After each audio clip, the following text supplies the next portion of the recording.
La maîtrise Citroën de la suspension parvient à concilier les deux concepts généralement antagonistes de confort et tenue de route.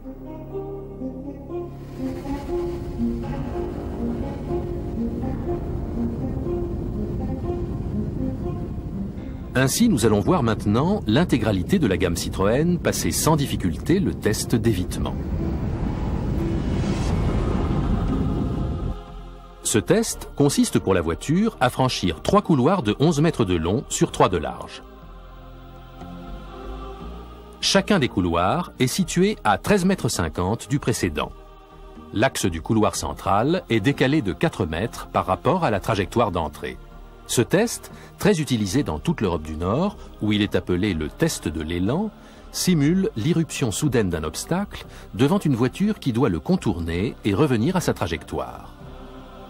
Ce test se franchit en principe à 50 km/h, mais l'ensemble des modèles de la gamme lestée de mannequins, représentant une charge de 400 kg, franchit sans difficulté la double chicane à la vitesse de 60 km/h. Le film montre même tous les modèles franchissant le test à 70 km/h.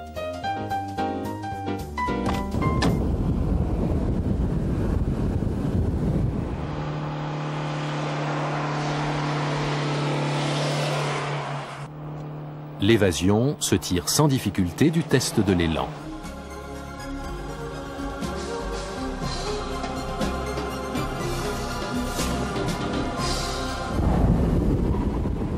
Bien qu'en position semi-haute, le berlingot parvient sans problème à franchir l'obstacle.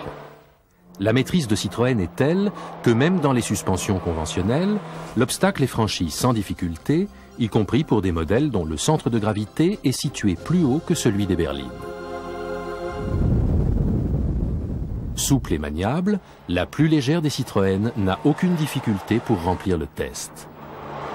La suspension mécanique de la Saxo montre bien que lorsque Citroën investit dans des études de suspension, c'est pour apporter une qualité de confort et de tenue de route supplémentaire.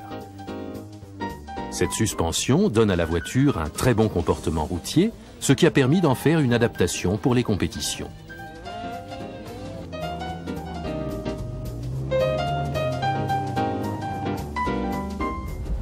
La dernière née de la gamme Citroën bénéficie d'une suspension particulièrement étudiée et parvient sans problème à enchaîner les deux baïonnettes à 60 et 70 km/h.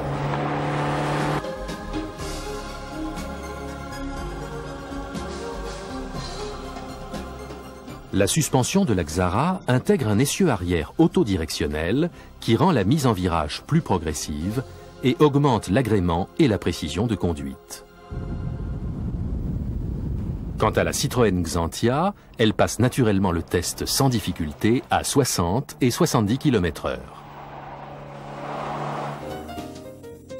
La Xantia bénéficie de la suspension Hydractive 2 à gestion électronique qui s'adapte au style du conducteur, position normale ou sportive. C'est le système le plus efficace actuellement existant qui allie le confort de l'hydraulique à la rapidité de réaction de l'électronique directement issue de la grande tradition de Citroën.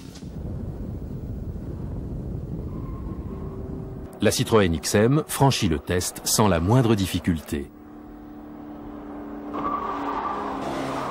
C'est le véhicule de haut de gamme de Citroën qui permet à la suspension Hydractive 2 de donner le meilleur de ses possibilités. Le contrôle actif du roulis de la Citroën Xantia Activa, unique au monde, lui permet de conserver tout au long de l'enchaînement des virages une position remarquablement stable.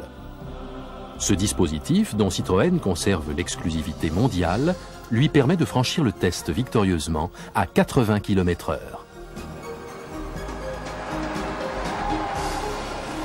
Pour la première fois dans l'histoire de l'automobile, un contrôle actif du roulis par vérin hydraulique commandé par un calculateur permet à ce modèle unique de coller à la route tout en bénéficiant de tous les avantages et du confort de la suspension Hydractive 2.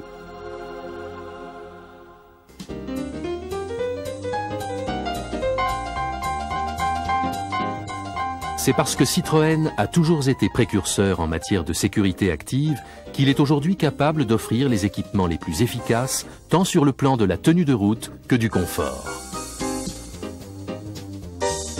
Mais Citroën ne se satisfait pas de ses succès actuels. Le comportement routier demeure aujourd'hui un souci constant dans la conception des modèles du futur qui sauront assurer les meilleures prestations aux conducteurs des Citroën du 3e millénaire.